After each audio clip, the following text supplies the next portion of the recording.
제가 여러분도 아시는 분들 같이 하면 좋겠습니다.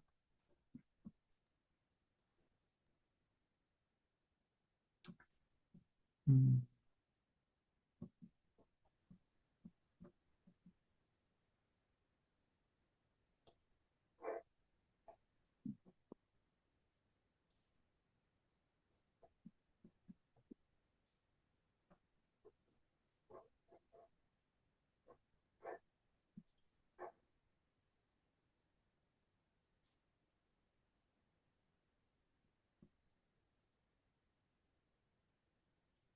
이거 이 보시나요?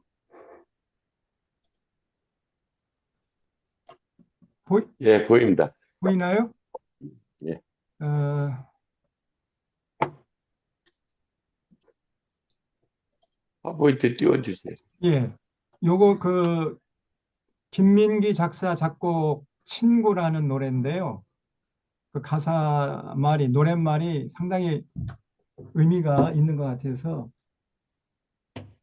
예, 제가 옛날에 많이 불렀고 또 그 윤영주 그 가수하고도 같이 부른 노래가 이 노래예요. 이 노래를 제가 한번 부르고 나중에 그 상록수 그는 같이 한번 우리 불렀으면 좋겠습니다. 제가 김민기의 친구란 노래 부르겠습니다.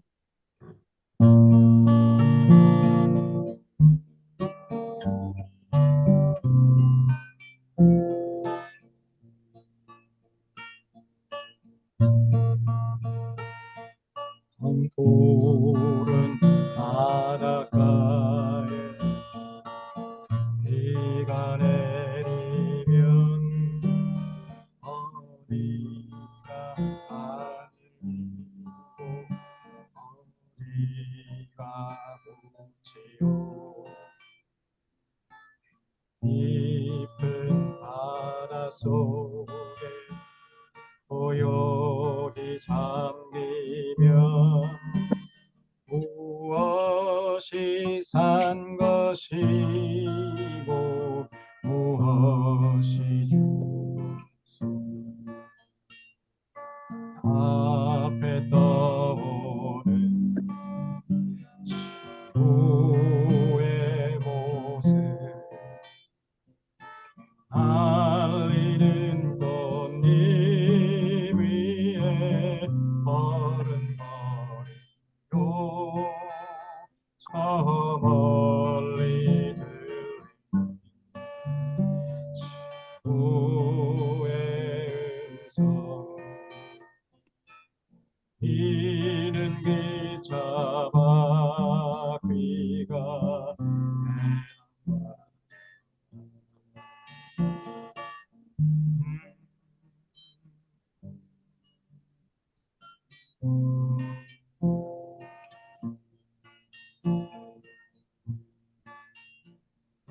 앞에 보이는 수많은 모습들 그 모두 진정이라 우겨 말하면 누구 하나가 홀로 일어나 아니라고 말할 사람 수 앞에 떠오른 후의 모습 말리는 꽃잎 위에 어른 거요. 저 멀리 들리는 후의 음성 이른 기차 바퀴가 대나봐 이른 기차 바퀴가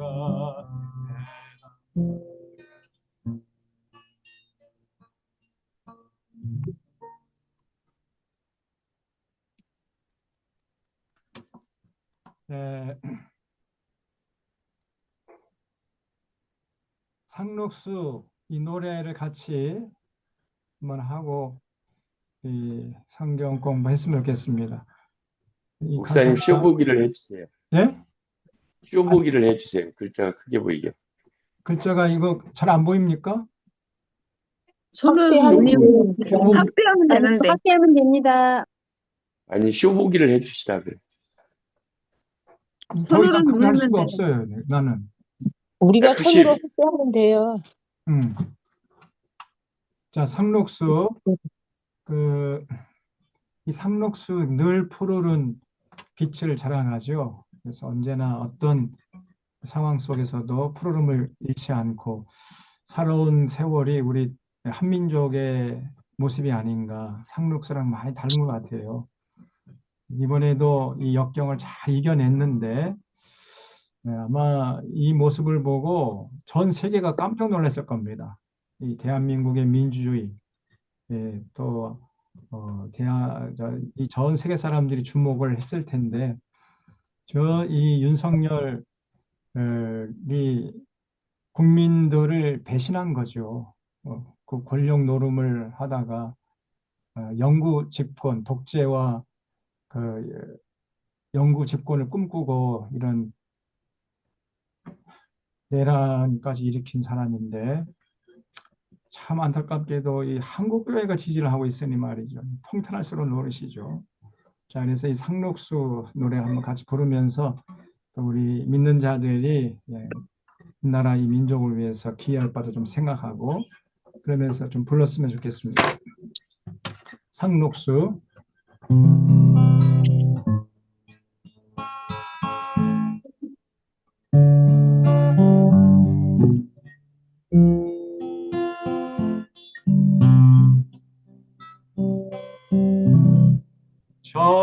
저들의 부르 같이 부르세요. 설리그노라 돌보는 사람도 하나 없는데 비바람 불고 눈보라쳐도 온누리 끝까지 맘껏 부르라 서럽고 쓰던 지난 날들도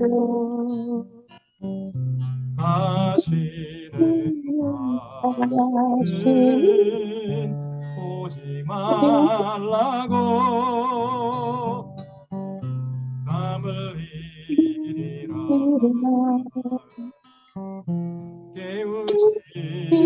깨우치라 덕지를 설립되리라 우리들 가지고 비록 적어도 선에서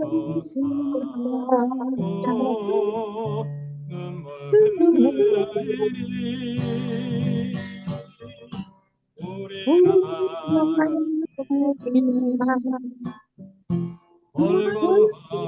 멀고함에도 외치고 나가 끝내리라 외치고 나가 끝내리라.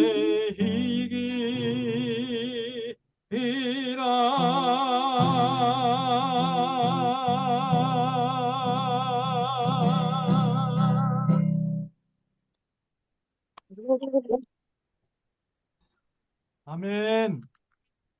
네.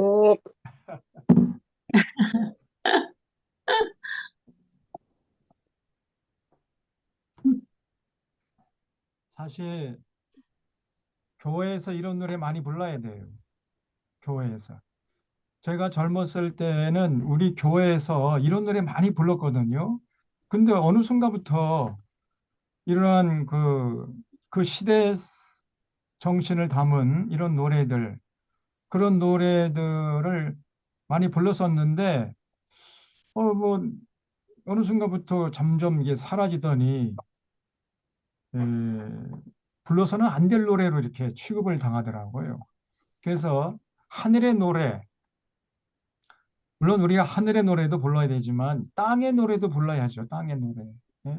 우리가 이 땅에 발을 딛고 사는데 이 땅의 노래, 이 땅에 하나님의 나라를 세우는 그런 차원에서 더불어 사는 세상을 노래하는 이런 노래들도 불러야 되는데 그런 노래들을 거의 찾아볼 수가 없습니다. 오늘날. 근데 과거에는 많이 불렀어요, 우리가. 그래서 참 어쨌든 이번 계기를 통해서 우리 한국교회도 완전히 거듭나야 됩니다. 이렇게 해서는 안 돼요, 이거. 자, 이제 이 정도로 하고요. 우리 기쁨을 하나님 말씀 앞에 쫑긋 귀를 세우는데, 그래서 우리 신앙의 성숙의 밑거름이 되도록 우리가 승화시켜 나갔으면 좋겠습니다. 자, 우리 잠깐 기도하고 시작하겠습니다. 하나님 아버지, 어, 하나님의 은혜 가운데 윤석열 탄핵이 인용되게 하시고 윤석열이 대통령직에서 파면되게 하심을 감사드리옵나이다. 이제 대한민국이 정말 완전히 새롭게 되게 하시고 그래서 더욱더 성숙한 민주주의로 나아가는 귀한 계기가 될 수 있도록 인도하여 주시옵소서. 이제 평화로운 선거를 통해서 새 정부가 들어서서 정말 민주정부가 산적한 문제들을 잘 해결해 나갈 수 있도록 하나님께서 이 역사에 간섭하시고 개입하시고 이끌어 주시옵소서.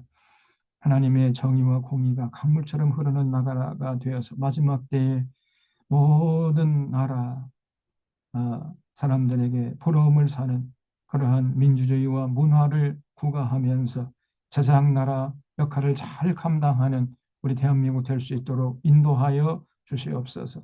무엇보다도 이제 길이 막힌 남북 간의 관계도 다시금 복원되게 하시고 평화 공존, 평화 교류, 평화 통일의 길로 나아갈 수 있도록 하나님께서 역사하셔서 이 땅에 다시는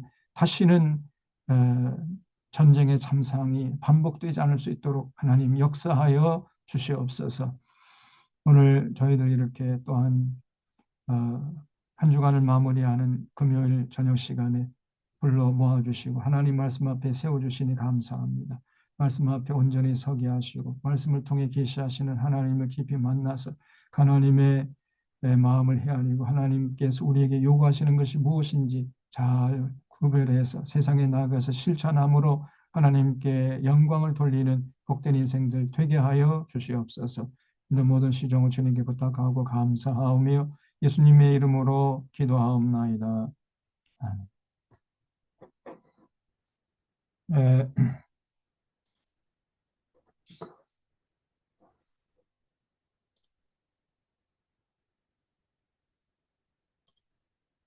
음, 여러분 화면 잘 보이죠?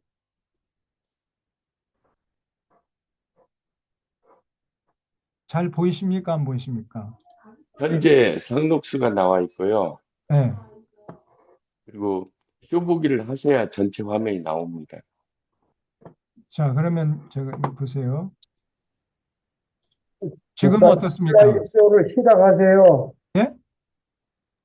슬라이드 쇼를 시작해야 되는데 안 돼가지고 음, 저기 파일 두 번째 F10 슬라이드부터 한번 눌러보세요. 클릭 한번 해보세요. 처음부터 말고 처음부터 한번 눌러보세요. 처음부터 맨 왼쪽 파일 밑에 처음부터 잠깐만요. 맨 왼쪽 위에 파일 밑에 처음부터라고 슬라이드 쏘고 예, 되어 예, 있는데 예. 네, 나왔습니다. 나왔어요? 아니요, 네, 이게 쇼보기를 하셔야 된다고요. 하나님은 음, 구원. F10 눌러보세요, F10. 잠깐만요. 지금 아니면 어떻습니까? 아래 하단. 예, 나왔죠? 지금 나왔는데 두 개로 나왔습니다. 고기가 나왔는데. 예? 두 개로 두 나왔어? 개로 나왔어요.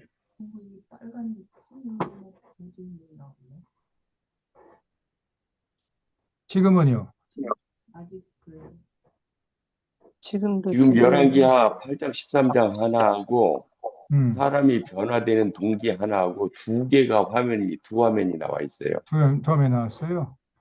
예. 음, 잠깐만요. 그러면, 어이,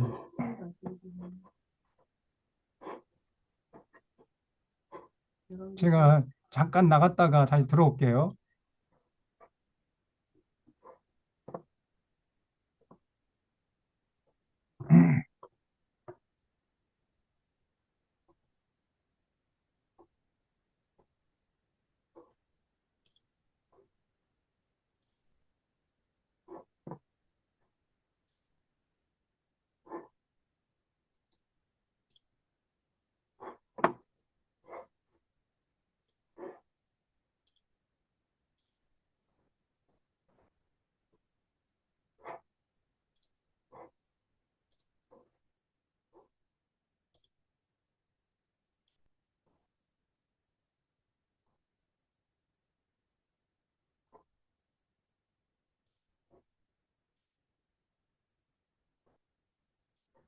지금 어떻습니까?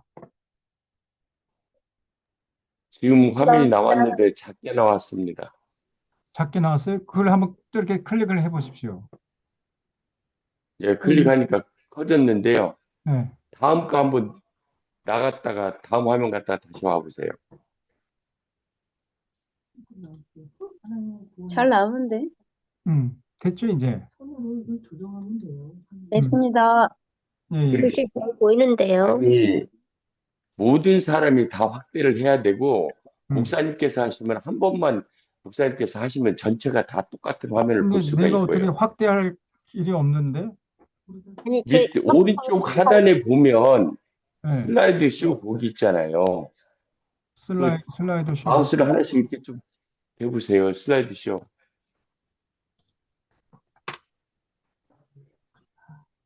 잠깐만.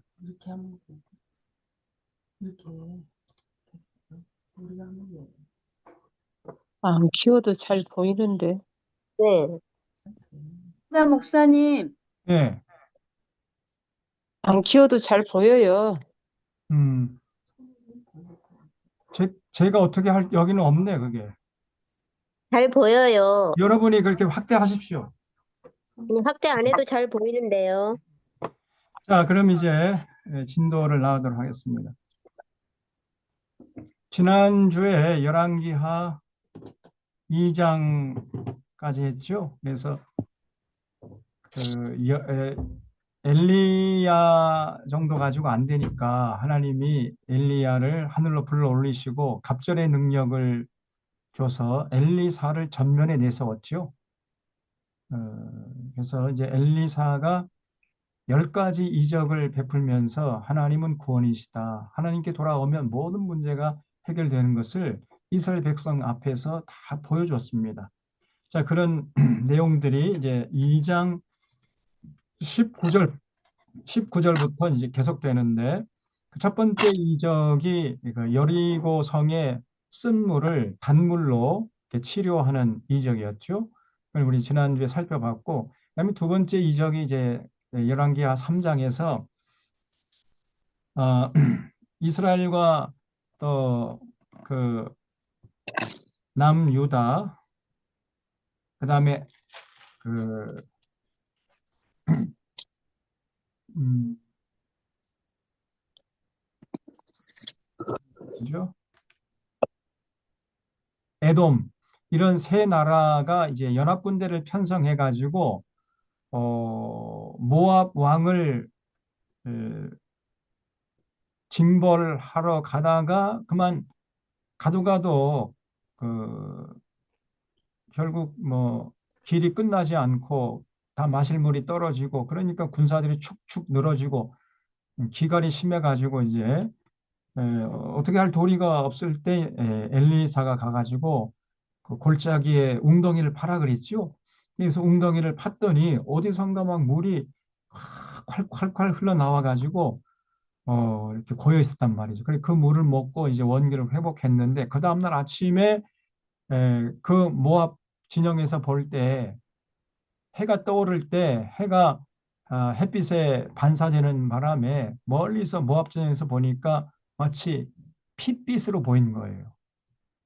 그러니까 모압 사람들이 아하 간밤에 저것들이 자중질환이 일어나 가지고 지들끼리 칼부림해서 죽었나 보다 이렇게 오해를 하고 때는 이때다 해서 그냥 그 성체를 열고 기습을 했는데 그 틈을 타 가지고 이 세계연합부대가 예, 그 모압 군대의 배후를 쳐서 결국은 모압 왕을 징벌하는 이런 이적을 엘리사가 베풀었잖아요. 지난주에 그 시간 그 사건까지 살펴봤습니다. 3장까지. 자, 그다음에 이제 세 번째 이적은 뭐냐면 열왕기하 1장부터 7장에 나오는 생도의 미망인의 집에 기름을 엘리사가 가가지고 가득 채워줬습니다. 여기 4장 1절에 보면 선지자의 제자들이 아내 중 한 여인이 엘리사에게 부르짖어 이르되 당신의 종 나의 남편이 이미 죽었는데 당신의 종이 여호와를 경외한 줄은 당신이 아시는 바니이다. 이제 빚을 준 사람이 와서 나의 두 아리를 데려다가 그의 종을 삼고자 하나이다.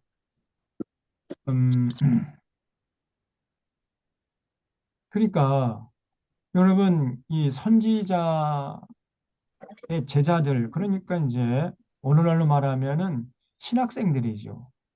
앞으로 목회를 위해서 이제 준비하고 있던 신학생들 중에서 어떤 한 사람이 장가를 갔는데 그만 죽어버린 거예요. 그러니까 그 아내만 남은 겁니다. 아내하고 그 아들들만 남았으니까 그 옛날에 그 홀로 된 여인의 몸으로 어떻게 살아가요? 그래서 뭐 가난에 시달리다가 빚을 졌나 봐요. 그랬더니 구워준 사람이 와가지고 빚을 갚아라. 못 갚으면은 너희들 두 아들 데려가겠다. 막 이런다는 거예요. 그러니까 엘리사가 그러면은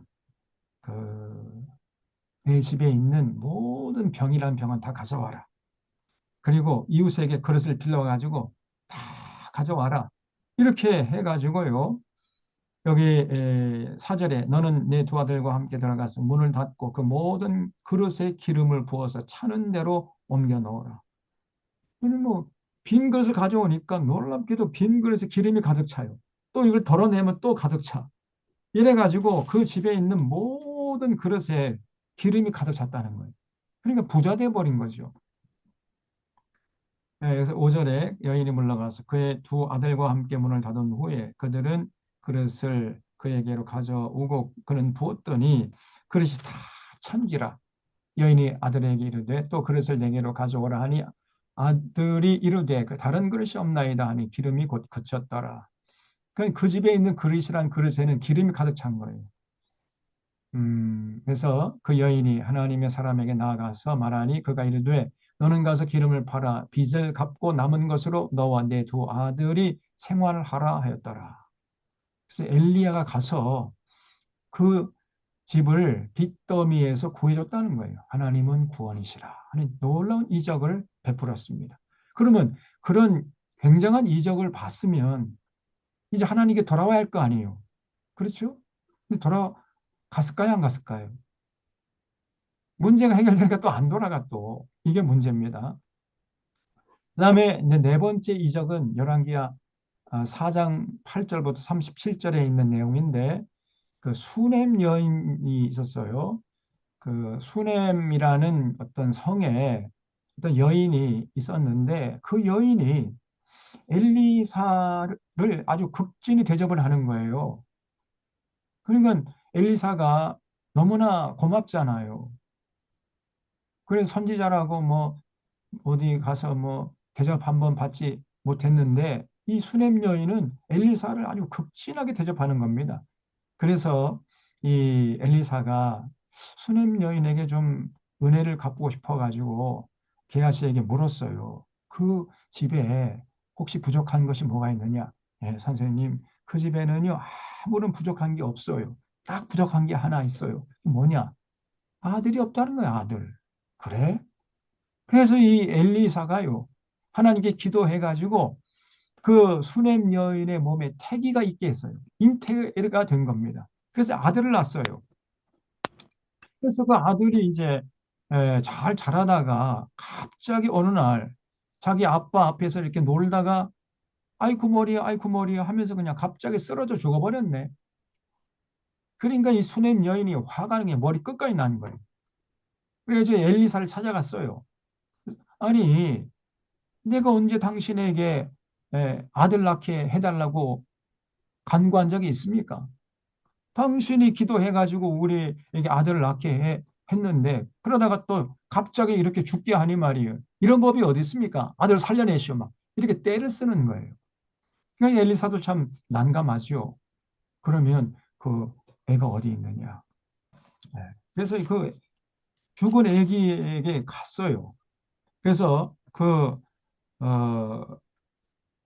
얘기를 보고 엘리사가요. 32절 보세요. 엘리사가 집에 들어가 보니 아이가 죽었습니다. 자기 침상에 눕혔는지라 들어가서는 문을 닫으니 두 사람뿐이라. 엘리사가 여호와께 기도하고 아이 위에 올라 엎드려 자기 입을 그의 입에 자기 눈을 그의 눈에 자기 손을 그의 손에 대고 그의 몸에 엎드리니 아이의 살이 자자 따뜻하더라. 죽은 애가 살아나는 거예요. 야, 이 굉장한 이적 아닙니까?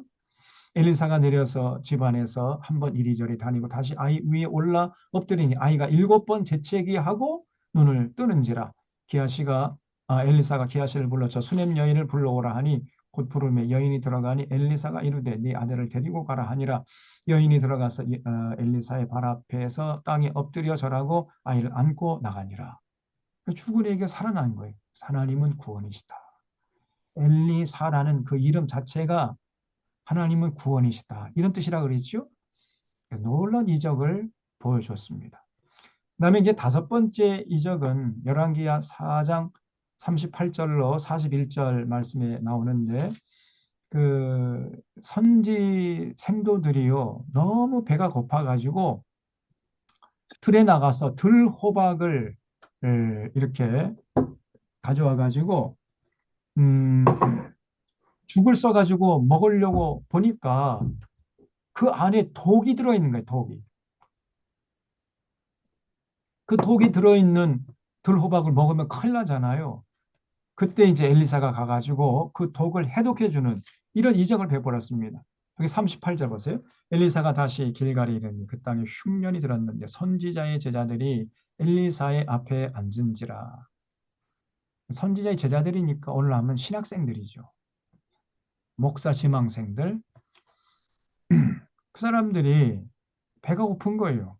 그래서 엘리사가 자기 사원에게 이르되 큰 솥을 걸고 선지자들의 제자들 위하여 국을 끓이라 하며 한 사람이 채소를 캐러 들에 나가 포도 덩굴을 만나 그것에서 들호박을 따서 옷자락에 채워 가지고 돌아와 썰어 국 끓이는 솥에 넣되 그들은 무엇인지 알지 못합니다. 이에 퍼다가 무리에게 주어 먹게 했더니 무리가 국을 먹다가 그들이 외치르되 하나님의 사람이 솥에 죽음의 독이 있나이다. 독이 퍼져 있는 거죠. 그래서 하고 능히 먹지 못하는지라. 엘리사가 이르되 그러면 가루를 가져오라 하여 솥에 던지고 이르되 퍼다가 무리에게 주어 먹게 하라 하며 이에 솥 가운데 독이 없어졌습니다. 독을 해독을 해줬어요.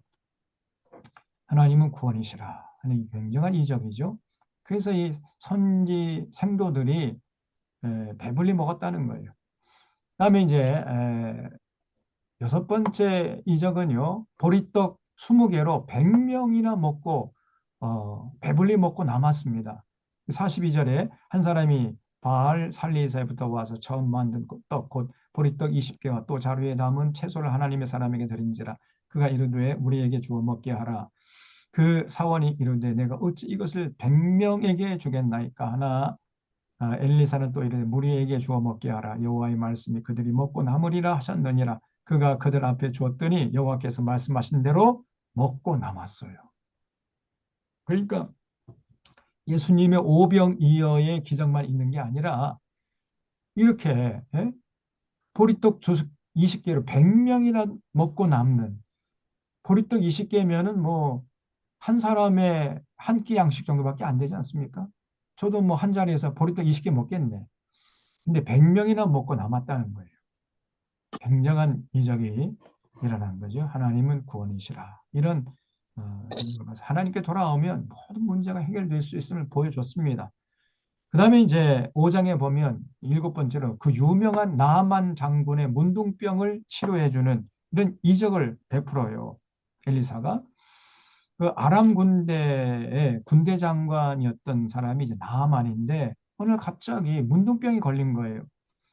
그래서 이거 어떡하나 온갖 약을 써봐도 안 듣잖아요. 그때 이제 그 유대에서 사로잡아 온 그 유대 여인 하나가 우리 고국에 가면은 엘리사라는 그 사람이 있는데 아주 선지자가 있는데 그 선지자에게 가면은 추인의 병이 나을 것 같습니다. 이렇게 호치를 해줬어요. 그래서 이제 나아만 장군이 엘리사를 찾아갔습니다. 그 엘리사를 찾아갈 때 나아만 장군은 자기가 그래도 아람 나라의 군대 장관이잖아요. 우리로 하면은 국방부 장관 아닙니까? 굉장히 지체가 높은 사람이기 때문에 자기가 가면은 엘리사가 그냥 버선발로 나와가지고 영접해 줄 줄 알았는데 엘리사가 코빼기도 베이지 않는 거예요. 그리고 그 엘리사의 몸종인 게하시가 나와가지고 우리 선생님이요 저기 요단강 가가지고 몸을 7번 씻으래요. 이렇게 전해주는 거예요. 그러니까 이 나만이 기분이 굉장히 나빴습니다. 여러분 그 요단강 한번 가보셔야 돼요. 요단강 가면요 실망합니다. 우리 한강같이 생각하면 큰 코 다쳐요. 한강은 그야말로 요단강에 비하면은 바다입니다, 바다. 요단강은 조금 좀 심하게 말하면 실개천용, 실개천. 아주 실망해요. 그리고 실개천이니까 이렇게 뭐 그 비가 오지 않잖아요. 그러면은 물이 또 굉장히 말라버립니다. 수량이 많지가 않아요.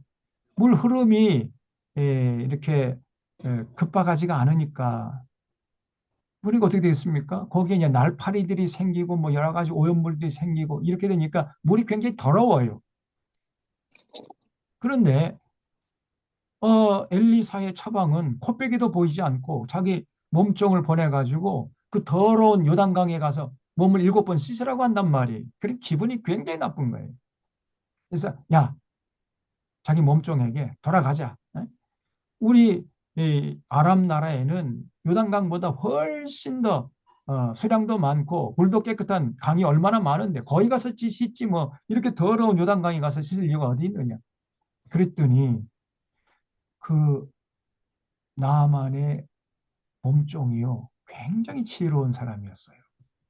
아니 죽은 우리가 엘리사에게 찾아올 때에는 어떠한 무리한 요구도 들어줄 요량으로 찾아왔는데 아니 뭐 이거 요단강에 가서 7번 씻으라고 하는 그런 요구 그건 너무나 그 쉬운 요구고 무슨 뭐 금을 달라고 한 것도 아니고 무슨 뭐 값진 거 내놓으라고 한 것도 아닌데 그 밑자야 본전인데 그거 가서 그 정도 요구 못 들어주겠습니까? 한번 가서 밑자야 본전이라는 심정으로 한번 해봅시다. 이렇게 나오는 거예요.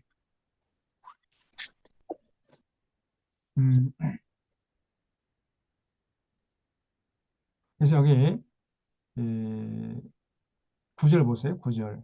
5장 9절에 나아만이 이에 말들과 병거들을 거느리고 이르러 엘리사의 집문에 서니 엘리사가 사자를 그에게 보니 그 게하시죠. 엘리사 자기가 나오지도 않고 자기 몸종 게하시를 보내가지고 뭐라고 해? 너는 가서 요단강에 가서 몸을 7번 씻으라. 내 살이 회복되어 깨끗하리라. 이렇게 처방을 내려줘요. 나아만이 노하여 물러가며 이르되 내 생각에는 그가 내게로 나와서 그의 하나님 여호와의 이름을 부르고 그 손을 그 부위에 흔들어 나병을 고쳐줄까? 이게 기대를 했는데 코빼기도 보이지 않으니까 말이 기분이 나쁜 거예요. 다메섹 강 아반나와 바로바른 이스라엘 모든 강물보다 낫지 아니하냐. 내가 거기서 몸을 씻으면 깨끗하게 되지 아니하랴 하고 몸을 돌려 분노하여 떠나니 그의 종들이 나와 말하 이르되 내 아버지여 선지자가 당신에게 큰 일을 행하라 말하였다면 행하지 아니하였으리까 하물며 당신에게 이르기를 씻어 깨끗하게 하라 함이리까. 아니 더 큰 요구도 들어줄 요랑으로 우리가 찾아왔는데 그까짓 거 뭐 쉬운 요구인데 그거 못 들어주고 간단히 말이 됩니까? 한번 해봅시다. 이렇게 나온 거예요. 가만히 들어보니까 그 말이 맞거든요. 나아만이 이에 내려가서 하나님의 사람의 말대로 요단강에 7번 몸을 잠그니 그 살이 어린 아이의 살같이 회복되어 깨끗하게 되었더라. 거기 주셔주십시오. 7번 몸을 잠근. 한 번, 두 번, 세 번, 네 번, 5번, 6번 담글 때까지 하나도 나을 기미가 보이질 않았어요. 그러다가 그러면 그때 6번 하다가 아이고 이거 나을 기미도 없으니까 에이 안 되겠다. 그냥 가자. 그래서 어떻게 될 뻔했어요. 그럼 영원히 낫지 못하는 거죠. 근데 놀랍게도요. 6번째까지는 아무런 변화의 조짐이 없었는데 7번 몸을 담그고 나오니까 깨끗해지고 만 거예요. 제가 그 화학 전공이잖아요. 화학과 나왔잖아요. 그리고 화학 실험할 때 A 시료하고 B 시료를 이렇게 이제 그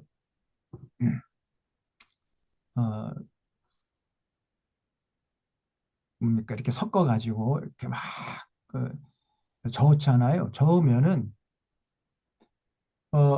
예를 들어서 A 시료에다가 B 시료를 아무리 섞어도 아무런 변화가 없습니다.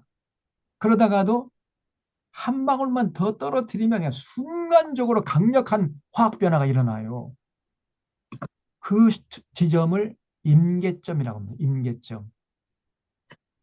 하나님의 역사도 그래요.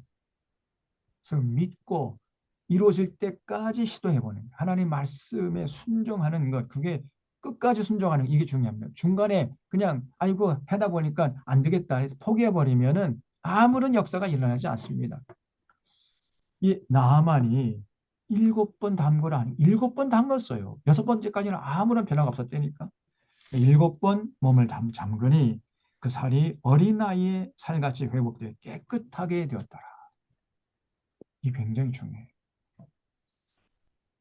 이 나아만이요 모든 군대와 함께 하나님의 사람에게 돌아와서 그냥 엘리사에게 왔어요. 그 앞에 서서 이르되 내가 이제 이스라엘 외에 온 천하에 신이 없는 줄을 아나이다. 이 게하시만큼은 이적을 체험하고 하나님께 돌아온 사람이에요. 청컨대 당신의 종에게서 예물을 받으소서 하니 이르되 내가 섬기는 여호와께서 살아계심을 두고 맹세하노니 내가 그 앞에서 받지 아니하리라 하였더니 나만이 받으라고 강권하되 그가 거절하니라. 예물을 엘리사가요 안 받았어요. 받지 말아야죠. 자기가 뭐 한 일이 없잖아요. 하나님의 은혜로 된 거지 뭐. 그러니까 엘리사도 제대로 된 사람이죠. 그러니까 나만이 아이고 그러면은 노새 2마리의 흙을 당신의 종에게 주소서. 이제부터는 종이 번제물과 다른 희생제사를 여호와 외에 다른 신에게는 드리지 아니하고 다만 여호와께 드리겠나다. 이렇게 나오는 거예요. 내가 고국으로 돌아가면은 그 예루살렘에서 가져온 흙을 펴고 그 위에 서서 여호와 하나님만을 섬기겠습니다. 이렇게 나왔습니다. 야, 이게 진짜 은혜 받은 자의 모습이죠. 그러면서 한 가지 덧붙이는데 오직 한 가지 일이 있사오니 여호와께서 당신의 종을 용서하기를 원하나이다. 곧 내 주인께서 림몬의 신당에 들어가 거기서 경배하며 그가 내 손을 의지하시며 내가 림몬의 신당에서 몸을 굽히오니 내가 림몬의 신당에서 몸을 굽힐 때 여호와께서 이래 대하여 당신의 종을 용서하시기를 원하나이다. 무슨 말이냐면은 나는 여호와 하나님께만 제사 드리고 싶은데 내가 섬기는 왕이 에, 자기가 섬기는 우상에게 절을 하는데 내가 신화된 몸으로 절하지 않을 수가 없으니까 그때는 좀 양해해 주십시오. 이렇게 나오는 거예요. 그러나 내 마음으로는 전심으로 여호와 하나님만을 이제 섬기겠습니다. 이렇게 약속하고 돌아간 참 이 나아만이 정직한 사람이죠. 그래서 자기가 어쩔 수 없이 저 왕을 섬기는 신하기 때문에 왕이 섬기는 우상 앞에 왕이 절할 때 자기도 절할 수밖에 없는 거 그거는 좀 양해해 주십시오. 이렇게 나간 거예요.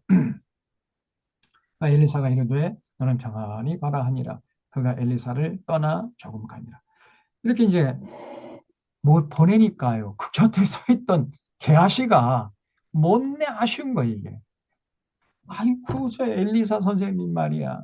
저 욕심도 없으시지. 아니, 예물을 준다고 그러면 그때 받지 왜 안 받아 또? 게하시가 막 옆에서 발을 동동 굴러. 그래가지고 엘리사 모르게 나만 장군의 일행을 따라가요. 따라가서 저 미안하지만은 어, 우리 주인께서 그 당신에게 은 한 달란트와 옷 두 벌을 조금 주라고 어떤 그 선지자 제자들 두 청년이 왔는데 그 사람들이 뭐 여러 가지 어렵고 힘드니까 그 사람에게 좀 은 한 달란트와 옷 두 벌을 주라고 합디다. 죄송하지만은 은 한 달란트 옷 두 벌을 좀 제가 주시면 제가 전해주겠습니다. 이 게하시가 거짓말이에요, 이게. 엘리사가 그렇게 얘기하지 않았는데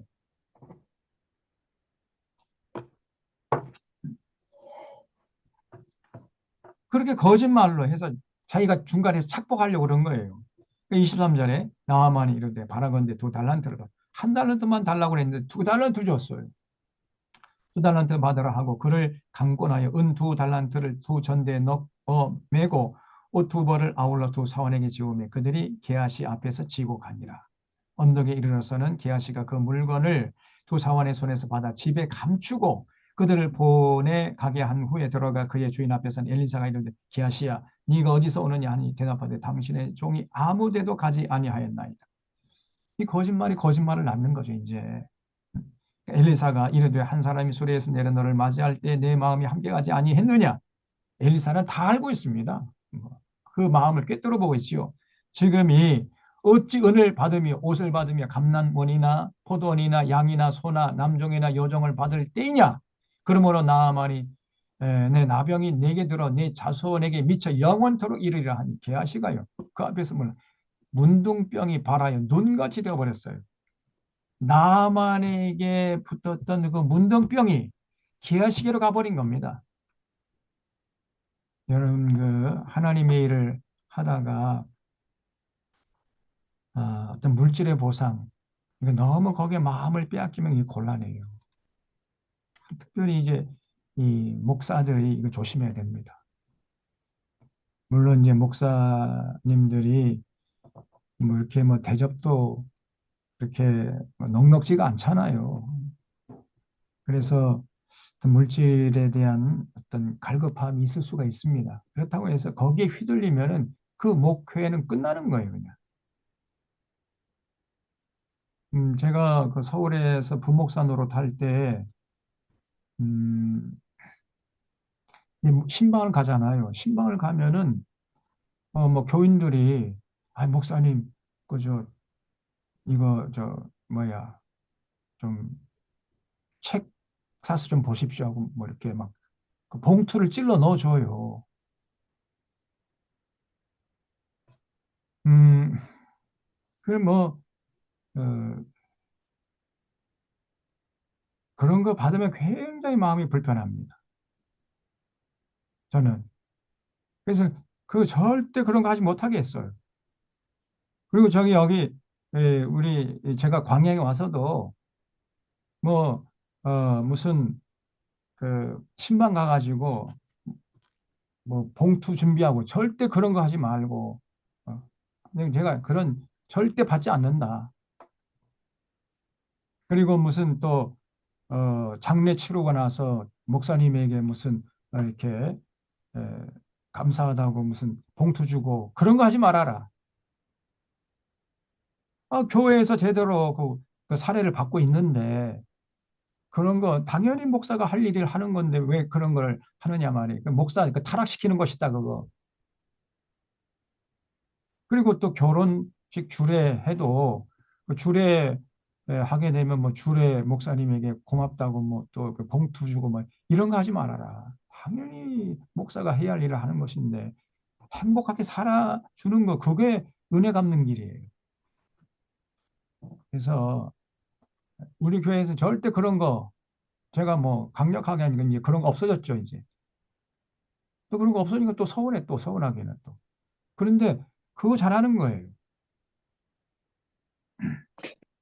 음, 그래서 이 게하시가 결국은 그 엘리사 모르게 그냥 물질을 탐내다가 그냥 문둥병에 걸려버렸다. 이 교훈을 잊지 말아야 됩니다. 물질의 마음을 빼앗기면은 하나님 앞에 올바로 설 수가 없다는 사실을 잊지 마셔야 돼요. 목사뿐 아니라 뭐 모든 성도들도 마찬가지예요.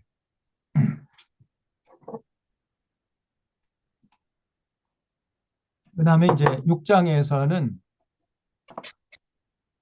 물에 빠진 도끼를 떠오르게 했어요. 여기서 6장 1절에 보면 그 선지자의 제자들, 그러니까 선지자가 되기 위해서 공부하는 생도들이죠.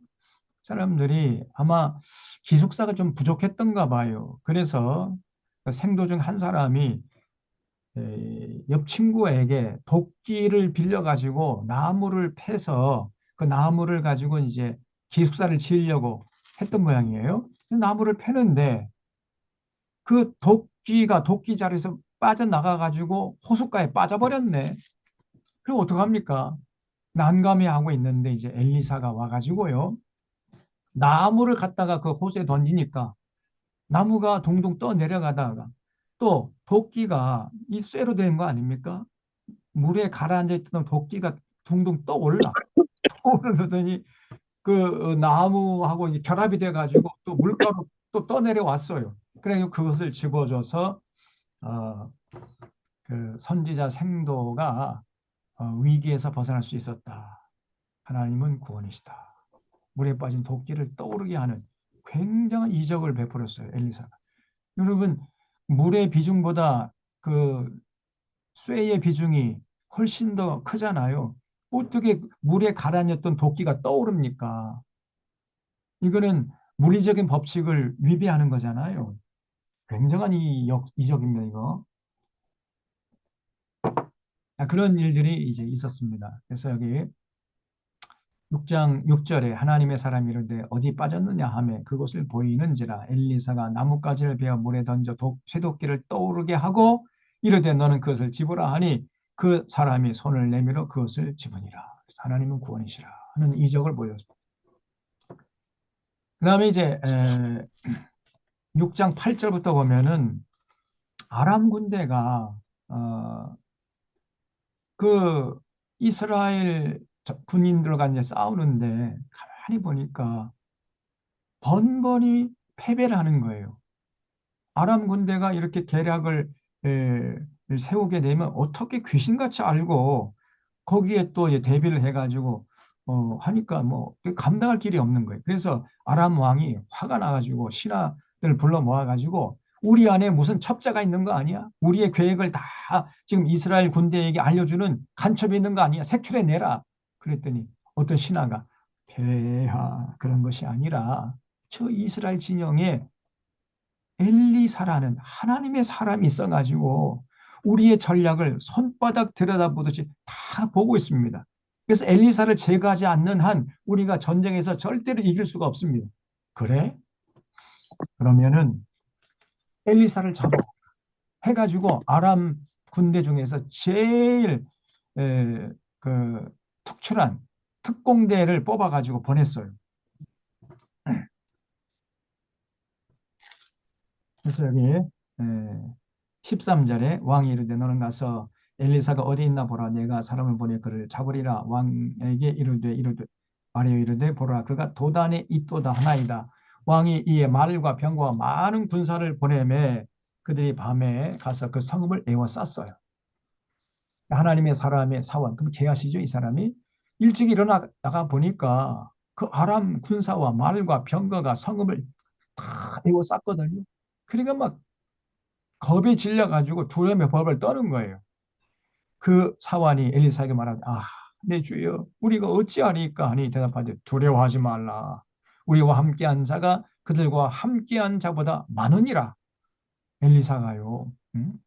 눈에 보이지 않지만은 그러나 하나님께서 보내신 천군 천사가 우리를 지키고 있으니까 걱정하지 말아라. 이렇게 얘기하는 거죠. 기도하여 이르되 여호와여 원컨대 그 눈을 열어서 보게 하옵소서 하니 여호와께서 그 청년의 눈을 여시매 그 청년이 누구냐면 기하시죠.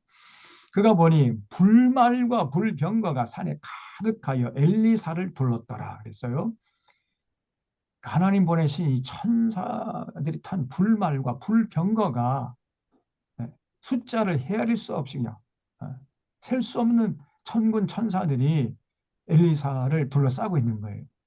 그러니까 아람 사람이 엘리사에게 내려오매 엘리사가 여호와께 기도하여 이르되 원컨대 저 무리의 눈을 어둡게 하옵소서. 또 엘리사가 기도했더니 아람 군인들의 눈이 다 멀어버린 거예요. 엘리사의 말대로 그들의 눈을 어둡게 하신지라. 엘리사가 그들에게 이르되 이는 그 길이 아니요 이는 그 성읍도 아닌 나를 따라오라. 내가 너희를 인도하여 너희를 찾는 사람에게로 나아가리라 하고 그들 인도하여 사마리아에 이르니라. 그래서 이 쳐들어온 아람 군인들을 전부 다 눈을 멀게 해가지고 산채로 사마리아로 포로로 잡아간 거예요. 사마리아에 들어갈 때 엘리사가 이르되 여호와여 이 무리의 눈을 열어 보게 하옵소서 하니 여호와께서 그들의 눈을 여시매 그들이 보니 자기들이 사마리아 성 한가운데 지금 포로로 잡혀 있는 거예요. 이스라엘 왕이 그들을 보고 엘리사에게 이르되 내 아버지여 내가 치리이까 하니까 엘리사가 치지 마소서. 칼과 활로 사로잡은 자인들 어찌 치리이까. 떡과 물을 그들 앞에 주어 먹고 마시게 하고 그들의 주인에게 돌려보내소서. 그러니까 사랑으로 저희들을 다시 돌려보내라는 거예요. 그러니까 여러분 용장보다 더 훌륭한 게 덕장이죠. 덕장. 덕을 베풀라는 거예요. 사실 참 쉽지 않은 건데 엘리사가요. 저 포로로 잡아온 그 아람 군인들 떡과 물을 줘서 배불리 먹게 해가 다시 돌려보내라 이렇게 처분을 내렸어요. 그러니까 왕이 그대로 했습니다. 위하여 음식을 많이 베풀고 그들이 먹고 마시며 놓아 보내니 그들이 그들의 주인에게로 돌아가니라. 이로부터 아람 군사의 부대가 다시는 이스라엘 땅에 들어오지 못하니라. 그렇죠? 이렇게 하니까 감히 이제 아람 군대가 이스라엘을 넘보지 못했단 말이죠. 자, 그래서 하나님은 구원이시라. 놀라운 이적을 엘리사가 보여줬습니다. 그러면 이런 이적들을 경험했으면 하나님께 돌아오면 좋겠는데 안 돌아와요, 문제는. 그다음에 이제 10번째 이적이 뭐냐면 사마리아 성문에 4명의 문둥병자를 통해서 아람 군대를 물리쳤어요. 또 이제 얼마 후에 아람 군대가 다시 쳐들어왔습니다. 24절에 아람 왕 베나다시 그의 온 군대를 모아 올라와서 사마리아를 에워싸니 아람 사람이 사마리아를 에워싸므로 성중에 크게 줄여서 나귀 머리 하나에 은 80세겔이요 비둘기 똥 4분의 1갑에 은 5세겔이라 하니 이스라엘 왕이 성 위로 지날 때 한 여인이 외쳐 이르되 나의 주 왕이여 도우소서. 왕이 이르되 여호와께서 너를 돕지 아니하시면 내가 무엇으로 너를 도우리야. 타작마당으로 말미암아 하겠느냐 포도주 틀로 말미암아 하겠느냐 하니라. 또 이르되 무슨 일이냐 하니 여인이 대답하되 이 여인이 내게 이르기를 내 아들을 내놓아라. 우리가 오늘 먹고 내일은 내 아들을 먹지 않아. 이게 무슨 말이에요? 그 사마리아 성이 아람 군대에서 포위되니까 사마리아 성에 물자가 못 들어오잖아요. 외부에서. 그러니까 굶주림이 온 거예요. 굶주리다 못해서 부모가 제 새끼를 잡아가지고 그 고기를 뜯어먹고 있었다 그 말이죠. 예? 그 두 여인네가 은근히 이렇게 서로 눈짓을 하더니 오늘은 내 아들을 낼 테니까 내 아들 잡아먹고 내일은 자네 아들 우리가 잡아먹세. 이렇게 해가지고 그 이제 여인이 자기 아들을 이제 잡아먹었다는 거예요. 두 여자가 이제. 그래가지고 그 다음날 당 자네 아들도 내놔라. 우리가 잡아먹자고 하는데 그 여자가요. 못하겠다는 거예요. 안 되겠다는. 그러면 싸우겠는 거예요. 이 두 여자들이. 기가 막힌 거 아닙니까? 예? 이 당시에 북이스라엘의 왕이 누구냐면 여호람이에요. 그 아합의 아들 여호람. 그 여호람이 그 얘기를 들으면서 예? 여기 29절에 우리가 드디어 내 아들을 삶아 먹었더니 이튿날에 내가 그 여인에게 이르되 내 아들을 내놓아라 우리가 먹으리라 하나 그가 그 아들을 숨겼어요. 그 내놓지 않는 거예요. 그러니까 내놓아라 하면서 그냥 머리카락 붙잡고 2년 2년 막 이러면서 싸우는 거예요. 왕이 그 여인의 말을 듣고 자기 옷을 찢으니라. 그가 섬 위로 지나갈 때 백성이 본즉 그의 속살이 굵은 배를 입었더라. 왕이 이르되 사반의 아들 엘리사의 머리가 오늘 그 몸에 붙어 있으면 하나님이 내게 벌 위에 벌을 내리실지로다 하니라 그랬죠. 이 여호람이 지금 사마리아 성에 기근이 온 것을 그래서 두 여인네가 그냥 자기 제 새끼 잡아먹고 서로 네 아들 내놓아라 못 내놓겠다 막 그러면서 서로 싸우는 것 그 모든 책임을 엘리사에게 돌리고 있었단 말이에요. 엘리사에게. 그래서 내가 오늘 그 엘리사를 잡아서 저놈의 목을 치지 않으면은 하나님이 내게 벌 위에 벌을 내리셔도 내가 감당하겠다. 이렇게 나와요. 한번 물어봅시다. 지금 사마리아 성에 이렇게 기근이 온 것은 엘리사 때문이요? 당시의 왕이었던 요람 때문이요? 요람 때문 아닙니까? 아합의 아들 여호람. 이것들이 우상 숭배하고 그러는 바람에 군경이 약화돼 가지고 그 틈을 타서 아람 군대가 쳐들어온 거 아니에요. 그래서 모든 책임이 사실은 당시의 왕이었던 여호람 그 자신에게 있는데 전혀 자기 책임은 느끼지 못하고 그 모든 책임을 엘리사에게 돌리고 있는 거예요. 그래서 엘리사 이놈은 내가 내일 이만 때까지 잡아 죽이지 못하면 하나님께 내가 벌을 받아도 감내하겠다. 이렇게 나오는 겁니다. 정신 나간 놈이죠. 그때 엘리사가 그의 집에 앉아있고 장로들이 그와 함께 앉아있는데 왕이 자기 처소에서 사람을 보냈더니 그 사자가 이르기 전에 엘리사가 장로들에게 이르되 너희는 이 살인한 자의 아들이 내 머리를 베려고 사람을 보내는 것을 보느냐. 그래서 이 여호람이요 엘리사를 잡아 죽이라고 자객을 보냈다는 자객을. 너희는 보다가 사자가 오거든 문을 닫고 문 안에 들이지 말아라. 그렇게 부탁을 해. 엘리사가 그때 주인의 발소리가 그의 뒤에서 나지 아니하느냐 하고 무리와 말을 할 때에 그 사자가 그에게 이르니라. 왕이 이르되 이 재앙이 여호와께로부터 나왔으니 어찌 더 여호와를 기다리요. 그래서 모든 재앙이 여호와께로부터 왔으니까 속히 여호와께 좀 도움을 구하도록 요청을 했던 거예요. 그 엘리사가 뭐라고 얘기했냐면은 걱정하지 마십시오. 내일 이맘때에 사마리아 성문에서 여기 1절에 7장 1절에 고운 밀가루 한 수아를 한 세겔로 매매하고 보리 두 수아를 한 세겔로 매매하리라. 이렇게 대답을 했어요. 그 전에 여기 6장 25절에 보면 아람 사람이 사마리아를 에워싸므로 성중이 크게 줄여서 나귀 머리 하나에 은 80세겔이요. 비둘기 똥 4분의 1값에 은 5세겔이라. 비둘기 똥, 그걸 모아놓은 이렇게 성냥갑만한 한 값에 은 5세겔, 은 5세겔에 팔렸다는 거예요. 우리말로 하면은 그 비둘기 똥, 그거가 약 1,000만 원이 간다네, 1,000만 원. 물가가 쌉니까, 비쌉니까? 살인적인 물가죠. 그러니까 굶주림이 온 거예요. 근데 그것을 보고 엘리사가 내일 아침 이맘때에 성문에서 고운 밀가루 한 수아를 한 세겔로 매매하고 보리 두 수아를 한 세겔로 매매하리라. 이렇게 대답을 해서 다시 말하면 밀가루 한 푸대에 1,000원 할 거예요. 1,000원. 그리고 보리 한 푸대에 뭐 2,000원 할 것입니다.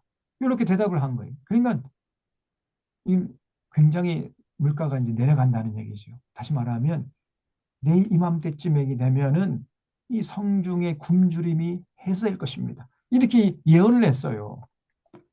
그러니까 2절에 그때 왕이 그의 손에 의지하는 자 곧 한 장관이 하나님의 사람에게 대답하이르되 여호와께서 하늘의 창을 내신들 어찌 이런 일이 있으리요. 그러면서 부정적으로 조소를 해요. 그러니까 엘리사가 이르되 네가 네 눈으로 보리라. 그러나 그것을 먹지 못하리라.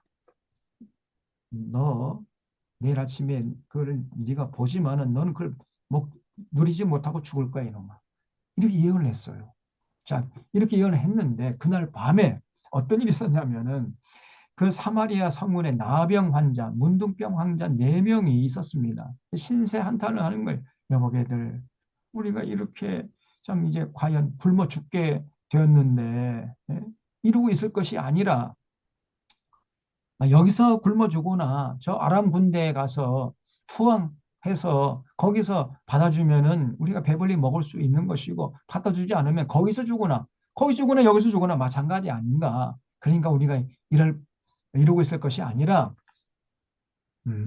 우리가 지친 몸을 이끌고 아람 진영에 가서 항복하세라. 그래서 아람 군인들이 살려주면 우리가 사는 것이고 거기서 뭐 그 사람들이 우리를 죽이면 죽고 여기서 죽거나 거기서 죽거나 마찬가지 아닌가. 이렇게 제안하니까 4명의 문둥병자 그 좋은 생각이다 해가지고 이제 의투합해서요. 4명의 문둥병자가 서로 어깨동무를 하고 그 지친 몸을 질질 끌고 아람 진영으로 갔어요.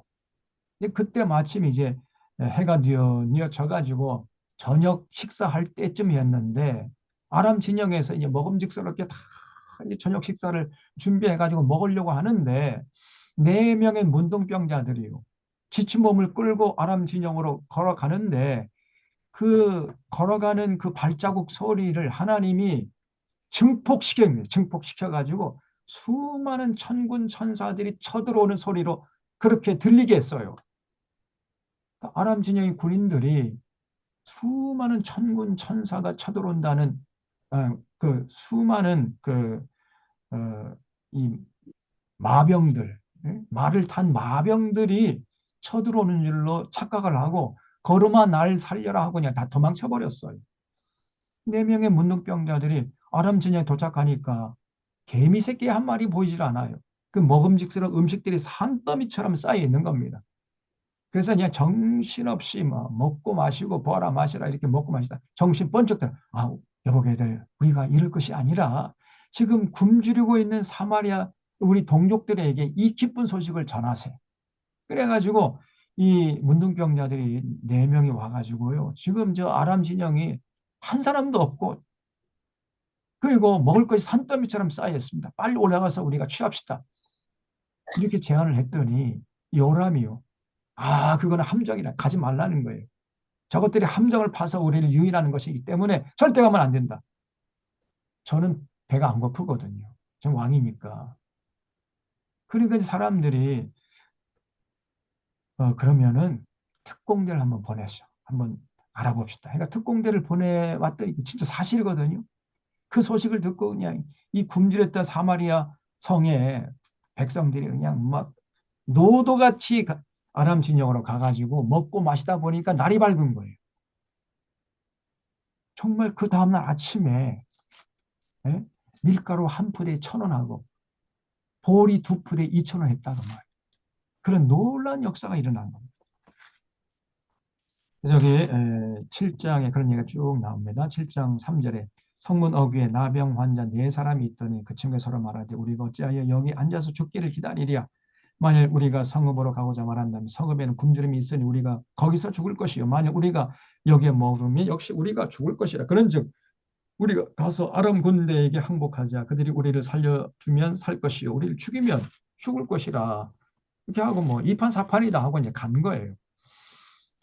갔더니 6절에 이는 주께서 아람 군대로 병거 소리와 말소리와 큰 군대의 소리를 듣게 하셨으므로 아람 사람이 서로 말하되 이스라엘 왕이 우리를 치려하여 햇사람의 왕들과 애굽 사람들의 값을 주고 그들을 우리에게 오게 하였다. 이렇게 오해를 하고요.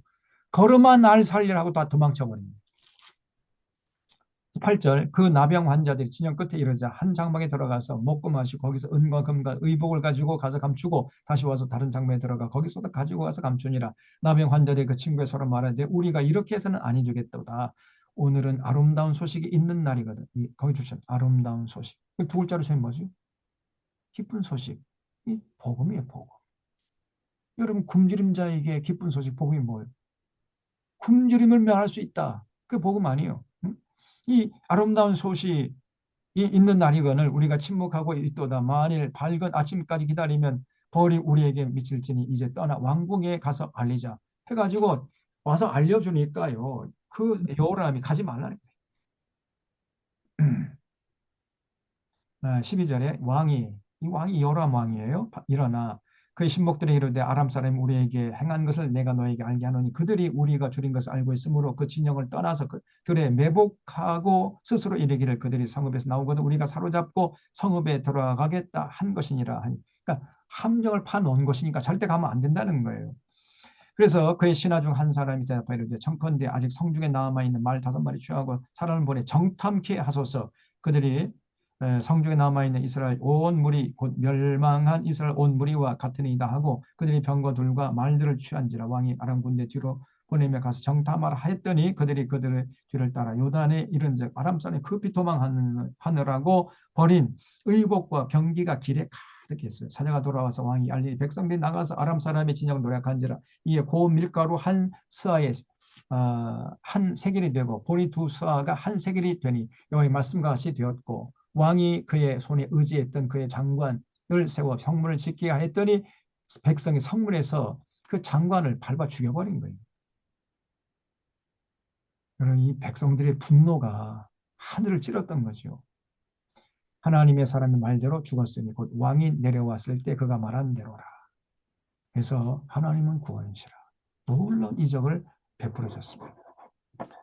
자, 그러면은 이런 굉장한 이적을 봤으면은 여러분 하나님께 돌아와야 될 거 아니에요. 근데 안 돌아와. 문제는 이게 문제입니다. 그래서 사람은 잘 변화가 되질 않아요.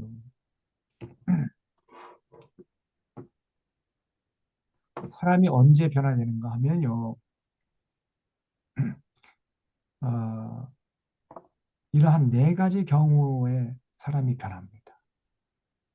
하나님의 그 크고 넓고 깊은 은혜를 체험하면 그때 사람들이 변해요. 다시 말하면 하나님의 큰 사랑을 체험하잖아요. 그럼 사람이 변합니다. 햇볕을 그렇게 쬐주잖아요. 그럼 사람이 덥잖아요. 그럼 옷을 벗잖아요. 그런 것처럼 하나님의 그 사랑의 빛을 쬐주면은 그때 사람이 변해요. 하나님의 큰 사랑의 은혜 앞에 사람이 변화됩니다. 하나님의 사랑을 체험하는 사람은 변하게 돼 있어요. 그래서 어떤 굉장한 이적이나 기적 이런 거 체험했다고 해서 사람이 쉽게 변하지 않습니다. 아까 봤잖아요. 10가지 이적을 보여줬지만은 하나님께 돌아온 사람이 나만 한 사람밖에 없어요. 나만 한 사람. 또 2번째로 언제 사람이 변하냐면요. 하나님의 거룩한 진리를 체험하게 되면 변화됩니다. 그래서 지정의 우리가 머릿속 이성의 활동을 통해서 하나님에 관한 지식이 이 머릿속으로 들어와 가지고 가슴으로 내려와서 가슴에서 폭발하고 하나님의 깨달은 그 진리 따라 살다가 야, 하나님이 정말 대단한 분이신구나 하는 것을 체험할 때 그때 사람이 변해요. 예수님께서 너희가 내 말에 거하면 참 내 제자가 되고 이게 진리 중에 진리입니다. 너희가 내 말에 거한다. 거한다는 말은 그 말씀을 따라 산다는 말이죠. 어느 집에 거한다는 그 집에 산다는 얘기잖아요. 우리가 하나님의 말씀을 듣고 듣는 것을 끝나는 것이 아니라 그 말씀을 진리를 깨닫고 진리 따라 살아가는 삶을 통해서 그때 비로소 하나님의 늘 능력을 체험하게 되는 사람이 변하고 그러면 그때 그 사람이 이제 예수님의 제자가 되는 거예요. 내가 내 말을 거하면 참 내 제자가 되고 진리를 알지니 진리가 너희를 자유케 하리라 그랬어요. 그러면 은혜와 진리입니다. 하나님의 은혜를 크고 넓고 깊은 하나님의 은혜를 체험하면 사람이 변화되고 그다음에 성경의 진리를 깨닫게 되면 그리고 진리 따라 살다가 하나님의 능력을 체험할 때 사람이 변화되는 거예요. 그 전에는 변화되기 힘들어요. 잘 안 변해. 머릿속으로 교실에서 또 그 교회당 안에서 성경적인 지식을 머릿속에 쌓는다고 해서 변화되는 거 아닙니다. 은혜와 진리를 체험해야 사람이 변화돼요. 그리고 아까 말씀드린 큰 사랑을 체험할 때 변화되고 그리고 또 가끔 자신의 죽음을 직면하면서 사람이 이제 거듭나기도 해요. 죽음 앞에 직면하면은 자신들의 삶을 돌아보게 돼 있거든요. 정직한 사람, 그런 사람들은 또 하나님의 택한 사람들은요. 죽음 앞에 직면하면서 자신을 돌아보게 됩니다. 그래서 그때 사람이 변해요. 이렇게 한 네 가지 경우에 사람이 변하지 뭐 웬만한 이적이나 기적을 체험했다고 해서 사람이 쉽게 변하지 않습니다. 그 인생관, 세계관, 역사관, 가치관, 물질관 이런 게 다 변해야 사람이 변하는 것인데 조금 능력을 체험했다, 뭐 기적을 체험했다 해서 사람이 그렇게 쉽게 변하지 않습니다. 그래서 지금 뭐 성령 사역한다는 거 한국 교회 안에 막 북을 둥둥둥 치고 막 하늘에서 막 금가루가 떨어진다는 거 막 멀쩡한 사람을 쓰러뜨려 놓고 2시간, 3시간 해거리고 웃게 만들고 막 이게 성령이 임재한 증거라는 거예요. 그러면서 그런 체험을 통해서 사람을 변화시키려고 하는데 절대 그렇다고 해서 사람 변하는 게 아닙니다. 그렇게 뭐 성령 집회 가가지고 인생관, 세계관, 역사, 가치관 변한 사람 봤습니까? 봤으면 한번 얘기해 보세요. 누가 있는지. 제가 지금까지 단 한 사람도 보질 못했습니다. 그래서 성경 앞에 정직하게 서서 하나님의 은혜를 체험하고 진리를 무장하고 그 하나님의 그래서 그렇게 은혜와 진리로 살아갈 때 하나님의 큰 사랑을 경험하면 그 사람이 변해요. 인생관, 세계관, 역사관, 가치관이 변합니다. 그리고 죽음 앞에서 변화되는 경우도 있는데 어떤 사람은 죽음 앞에서도요. 참 변하지 않아요. 오히려 더 악한 짓을 하다가 죽는 사람이 많습니다. 저 윤석열이는 저 사람은 죽음 앞에서도 절대 변하지 않을 사람이에요. 저거는. 끝까지 뭐 세상을 원망하고 그리고 자기를 또 심판한 저 헌법재판관을 원망하고 저주하며 죽어갈 겁니다. 저거는 회개하면 안 돼요. 그럼 또 하나님이 또 받아주실 거 아닙니까? 회개도 하지 말아야 돼. 그 정도로 사악한 사람이죠. 윤석열이가. 오늘도 그 헌법재판소 판결이 나니까 전혀 승복하겠다는 메시지 지금 안 내놓고 있잖아요. 자기 지지자들을 더 격동시켜가지고 이 나라를 혼란케 하려고 하는 그런 에, 꼼수를 지금 쓰려고 하는 것 같아요. 저런 사람 세상에 어디 있습니까? 저희 윤석열, 김건희 이 연놈들을 반드시 그 죗값을 받게 해야 됩니다. 자, 그다음에 이제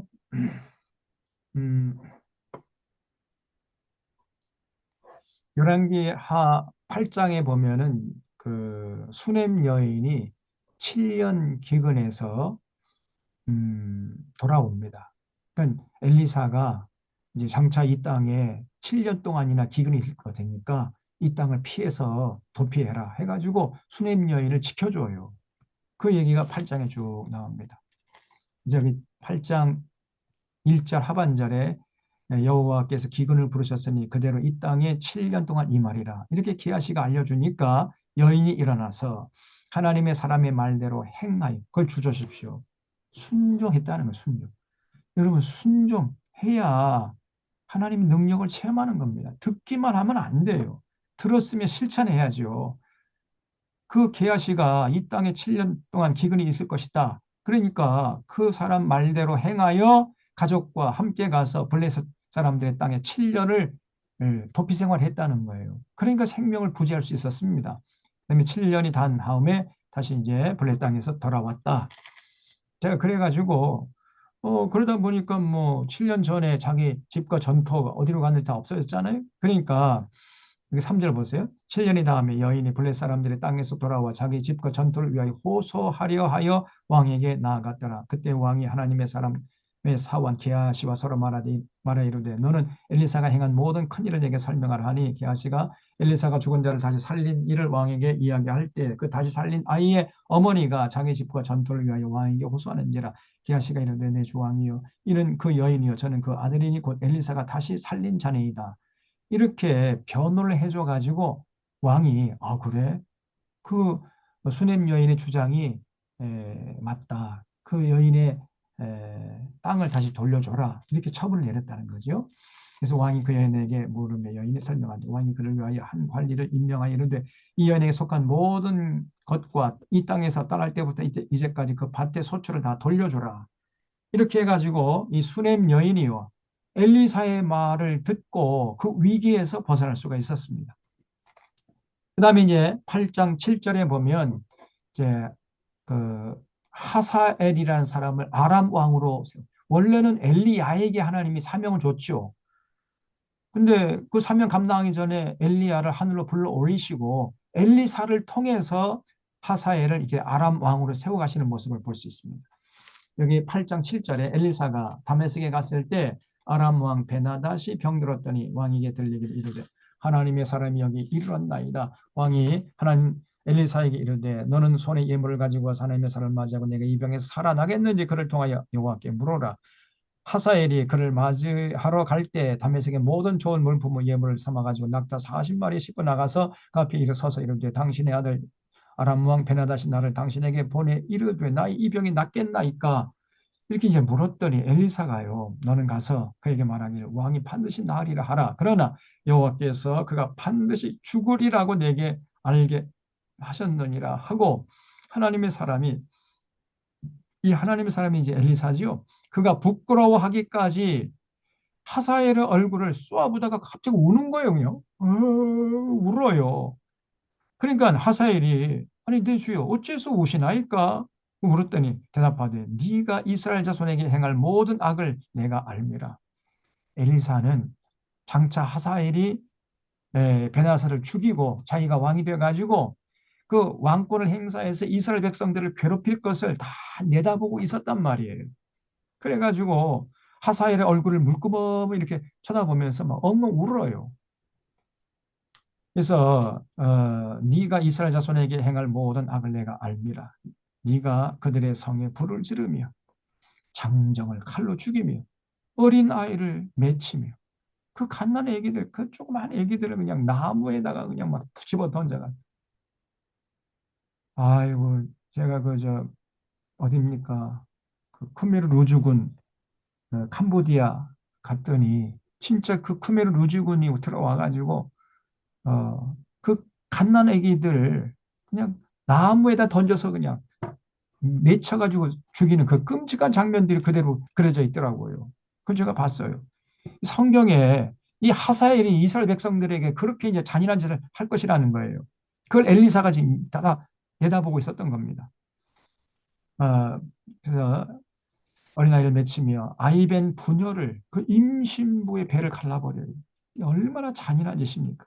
이 하사엘이 이렇게 잔인한 짓을 할 것을 엘리사가 내다보면서 울었단 말이죠. 하사엘이 돼 당신의 개 같은 종이 무엇이게 이런 큰 일을 행하오리까 하더라. 엘리사가 대답하되 여호와께서 내가 아람 왕이 될 것을 내게 알게 하셨느니라 하더라. 그가 엘리사를 떠나가서 그 주인에게 나아가니 왕이 그에게 엘리사가 내게 무슨 말을 하더냐 하니 대답하되 그가 내게 이르기를 왕이 반드시 살아나시리이다 하더이다 하더라.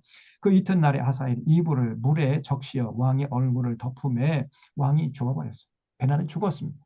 하사엘이 왕을 죽이고 지가 왕이 된 거예요. 그가 대신하여 왕이 되니라. 자, 그 다음에 이제 16절부터 24절 유다 왕 요람 얘기를 하고 있습니다. 북쪽 이스라엘에서는 이제 여호람, 아합의 아들 여호람이 왕이 되어서 통치하고 있을 때 남쪽에서는 어떤 일이 있었는가? 16절 보세요.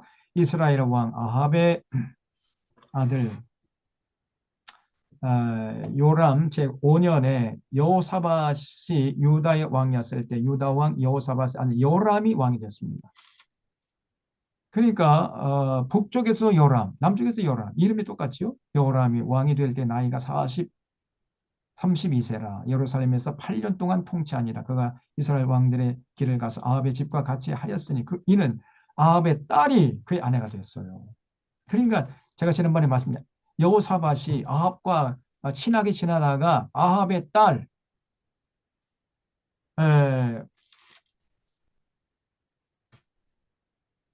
그 이세벨의 딸이죠. 그 딸을 자기 며느리로 맞이한 거예요.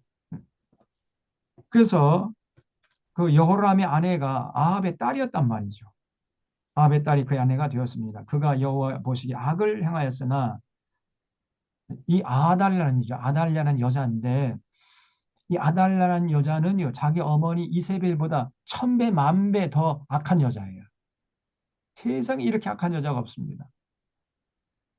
김건희도 저리 가라 또.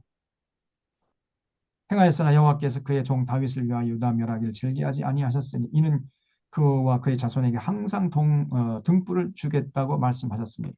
그러니까 이 여호사밧이 사람은 착한데 분별력이 없어요. 어떻게 그런 악한 여자를 자기 며느리로 맞이하냔 말이에요. 아합과 이세벨을 보면 다 알 수 있잖아요. 그런데 그런 악한 어머니를 둔 딸을 자기 며느리를 맞이했어요. 이 여호사밧이 아주 지혜가 없는 사람입니다. 그래서 20절에 여호람 때 에돔이 유다 손에서 배반하여 자기 위에 왕을 세운 거로 여호람이 모든 병거를 거느리고 사일로 갔더니 밤에 일어나 자기를 에워싼 에돔 사람과 그 병거 장관들을 치니 이에 백성이 도망하여 각기 그들의 장막으로 돌아갔더라. 그같이 에돔이 유다의 수하에서 배반하였던 오늘까지 그리하였으며 그때에 림나도 배반했더라. 그렇게 하다가 이제 여호람이 죽었어요. 죽은 다음에 그 아들 아하시야가 왕이 됐습니다. 24절에 보면 여호람이 종을 함께 다윗성에 장사하고 그 아들 아하시야가 이제 대신하여 왕이 됐고 그 아하시야는 그러니까 아달랴의 아들이죠. 아달랴의 아들. 이 아달랴의 아들이었던 아하시야가 이제 남유다의 왕이 되었을 때 북쪽에서는 이제 여호람, 아합의 아들 여호람이 왕이 됐고요. 그때 여기 26절에 아하시야가 왕이 될 때 나이가 22세라 예루살렘에서 1년을 통치하니라. 그의 어머니 이름은 아달랴라 이스라엘 왕 오므리의 손녀이더라. 그러니까 아합의 딸이죠. 아하시야가 아합의 집 길로 행하여 아합의 집과 같이 여호와 보시기에 악을 행하여. 그러니까 그 자기 어머니 아달랴를 닮아가지고 아하시야가요 온갖 우상 숭배하면서 못된 짓을 하는 권력을 남용하고 이는 아합의 집의 사위가 되었음이로라. 그가 아합의 아들 요람과 함께 이게 요람이 여호람입니다.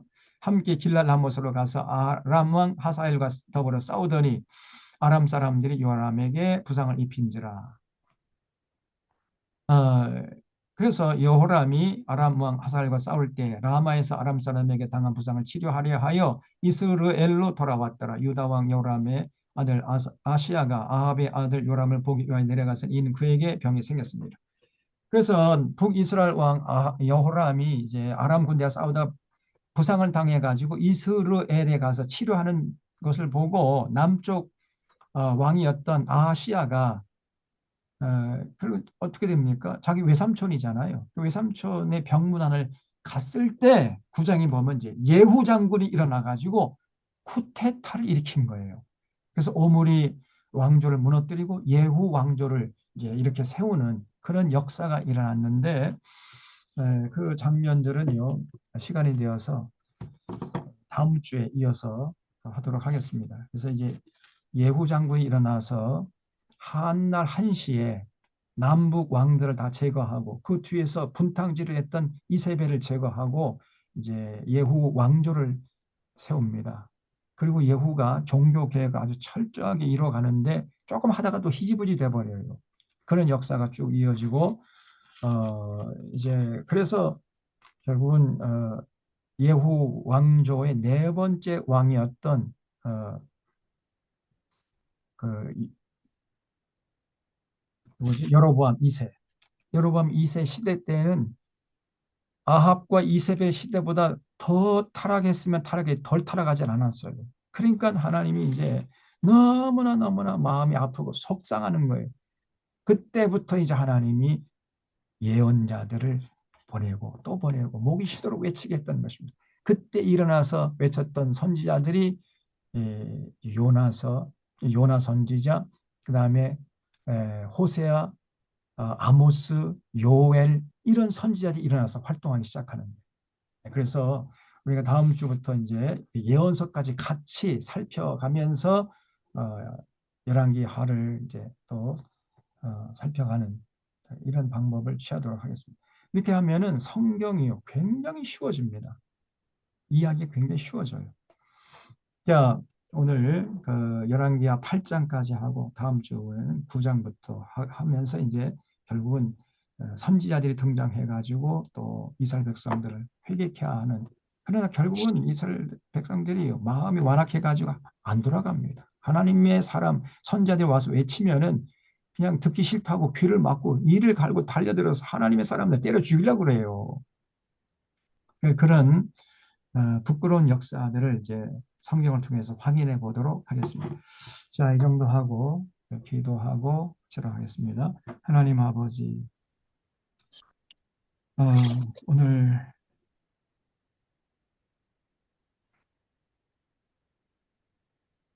엘리사가 엘리야의 뒤를 이어서 10가지 이적을 통해서 하나님께 돌아오면 구원받을 수 있다. 모든 문제를 해결할 수 있다. 하나님은 구원의 힘을 보여줬지만은 결국 이스라엘 백성들이 돌아오질 않고 여전히 우상을 숭배하면서 하나님 마음을 아프게 하는 모습을 보았습니다. 이런 어리석음을 저희들은 다시는 반복하지 않게 하시고 정말 살아계신 여호와 하나님을 사랑하고 하나님 그 규례와 법도와 명령을 마음판에 새겨서 실천하는 진정한 신앙인으로서 우뚝 설 수 있도록 인도하여 주시옵소서. 그래서 오늘 이 시대에 정말 건강한 교회를 이루어서 하나님께 영광 돌리고 하나님께서 교회를 통해서 이루고자 하시는 그 뜻을 남김없이 이루어 드릴 수 있는 귀한 주인공들 다 되게 하여 주시옵소서. 이 나라 이 민족을 아직 버리지 않으시고 이번 헌법재판소를 통하여 윤석열을 파면케 하고 새로운 더 성숙한 민주주의를 세워나갈 수 있는 귀한 계기를 마련해 주신 것을 감사드리옵나이다. 하나님께서 계속적으로 간섭하시고 또한 이끌어 주시어서 자신의 이 땅의 전쟁의 삼상이 반복되지 않게 하시고 무너진 국격을 회복시키고 무너진 참 피멍이 들었던 이 경제를 다시 회복시켜서 마지막 때에 제사장 나라로서 우뚝 서서 하나님께 영광 돌릴 수 있도록 이 나라 이 민족을 지키시고 보호하시고 인도하여 주시옵소서. 우리 한국교회가 거듭나게 하시고 또 이러한 거룩한 역사를 이어나가는 주인공들 될 수 있도록 주님께서 도와주시옵기를 간절히 바라옵고 모든 것 감사하오며 예수님의 이름으로 기도하옵나이다. 아멘. 수고하셨습니다. 오랫동안 집중해 주셔서 감사드립니다. 감사합니다. 감사합니다. 동안 잘 보내시고요. 네, 수고하셨습니다. 다음 주에 뵙도록 하겠습니다. 감사합니다. 네.